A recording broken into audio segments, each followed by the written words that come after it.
Hey there everybody, welcome to another Q&A Wednesday here on Jessica Smith TV. This week's question comes from Katie Mitchell on YouTube, and she asked, you mentioned in a lot of your videos about not pushing yourself to the point of dizziness or feeling exhausted. So how do you know when you're working out hard enough? Katie, this is such a great question. Thanks so much for asking it. So I want to hopefully address this for you today. And it really depends on the workout. So for example, if you're doing strength training, for building muscle or strength, you really have to push yourself to the point of muscular fatigue. That means when we get to the last few reps of a strength training exercise, it should be next to impossible to really lift that weight with good form and control. Now, when it comes to something like a HIIT style workout or high intensity interval cardio training, then you really do want to push yourself to what I like to refer to as your edge. So this is something that you're going to find with practice over time and just really learning to listen to your body. But basically, when I'm asking you to push yourself to your edge, that's where you're really going for maximum effort, but you're not falling over the top of the cliff. So by that I mean you're not pushing yourself to that point where you're feeling like you're gonna throw up or pass out.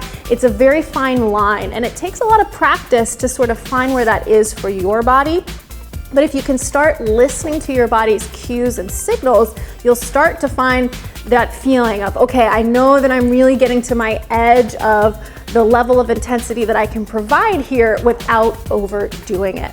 So keep in mind, it's gonna be really different depending on the type of workout you're doing. You may also find that your energy varies from day to day. So if you're more well rested, you had a good night's sleep, you might be able to push yourself harder to get to that edge versus a day where maybe you didn't sleep well, you didn't eat well, you've had a bad day. It might be harder for you to maintain a higher level of exertion. So it's really just so crucial to keep listening to your body and paying attention to your body's signals. So another type of workout that you want to pay attention to when it comes to intensity is also something like yoga and flexibility training. So when you're stretching, you want to pay attention to how you're feeling. So it's normal to feel some degree of discomfort maybe when you're stretching, especially if you're really tight.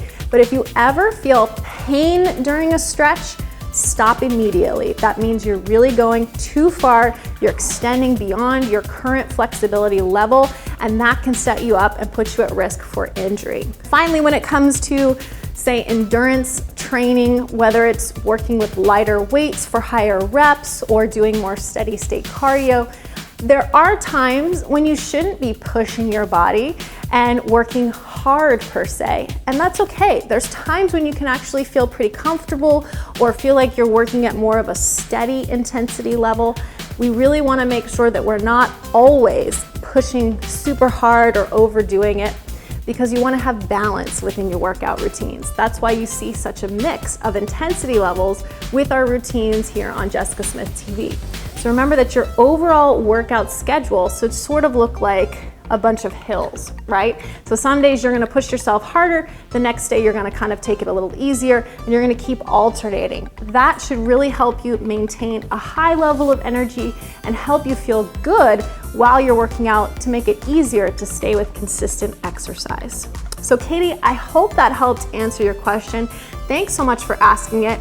And guys, don't forget, if you have a question for me that I can answer in an upcoming Q&A Wednesday episode, please be sure to leave it for me in the comments below. Thanks so much for tuning in, remembering to subscribe, liking and sharing your favorite videos, and I'll see you next week for another Q&A Wednesday. Take care, everybody.